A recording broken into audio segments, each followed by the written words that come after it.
June 22nd, 88 degrees. Doigan's Farms. It's hot. So plant trees for shade. Maybe I'll get to enjoy one day. And if not, well, hopefully others do. So,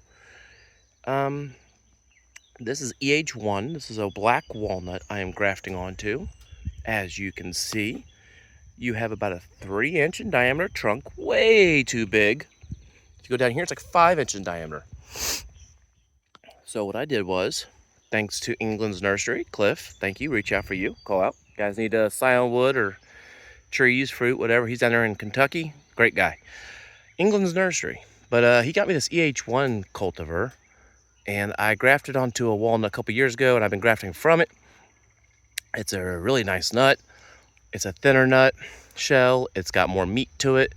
So it's somewhere between essentially like a black walnut and a European Caucasian walnut. Like when you're buying those in the stores, they're real easy to crack. Well, it's not that easy and it's not that much, but it's somewhere between that and a typical walnut. So it's a really good walnut.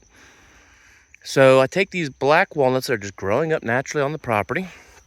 You take your, shout out to DeWalt, shout out to Foco. I like to use those. You come out, and all I did was cut that tree like that. I think they call that hinge cutting. And I took a bunch of branches, did the same thing. I wanted this tree to just bleed everywhere. Just make it bleed. But I don't want to make it to where it's producing a bunch of new growth, because by doing that, it's putting off, I think there's something in the sap that's killing the scion wood. So that's why I tell you to bleed it. So in any case, I don't know all the science about it, but this is what happened. I just cut, and it's been on here for about a month now. I just cut those branches off. But you can see the older branches, like right there, I cut off before. So now that it's growing, I still have this huge top here. I think I'm going to come back in a couple weeks and cut that rest off, because I have a hypothesis that all the nutrients for new growth will go up and up that trunk instead of producing a bunch of water sprouts here. But on the way, it's going to try to push that nutrients right there, and if there's any other ones, I'll bump them off. So I'm going to go over here, because this is why I actually turned this video on.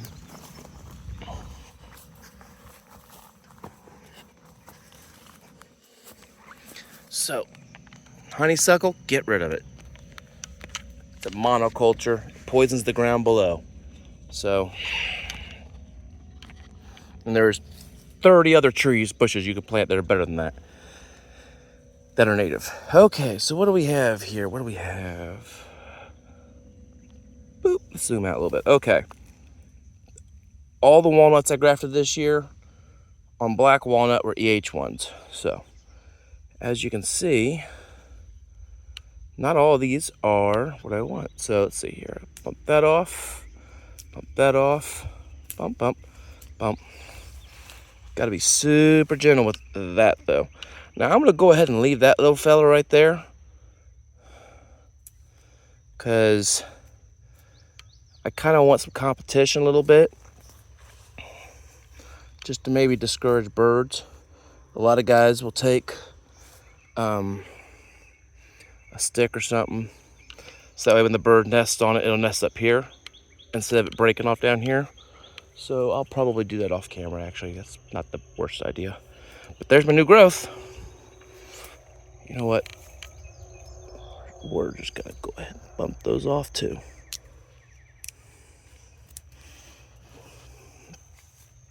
But I am gonna leave that for another month.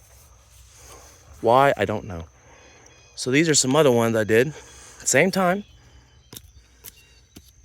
That's not how those work. So I tried something different in here. Some of this is just experimentation.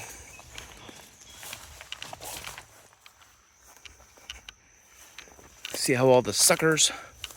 So sometimes you knock these guys off on a bunch of other trees. Oh, that sap is so sticky. I don't want to touch it. By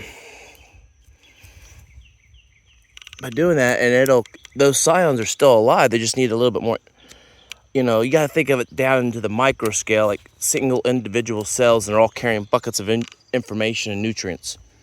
Now that there's nothing coming into the tree from these branches, they have to invest in something else, and so they have to find the buds that are the most active. Well, they're down here, and there's some way over there, but the closest ones are here now, and they've already been here for a couple weeks, merging. You know, what's the word? Binding together. So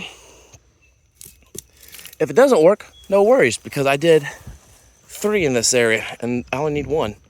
So that's what I do. I just take a bunch of walnuts that aren't really worth much to me, and I graft them with varieties that down there in England's nursery recommends, and I should have nuts off that thing in 3 to 4 years, and it's pretty cool. And hopefully you can hear the bobwhites in the background. Thank you, Butler County Pheasants Forever. All right, y'all have a good time. Till next time, bye-bye, see you.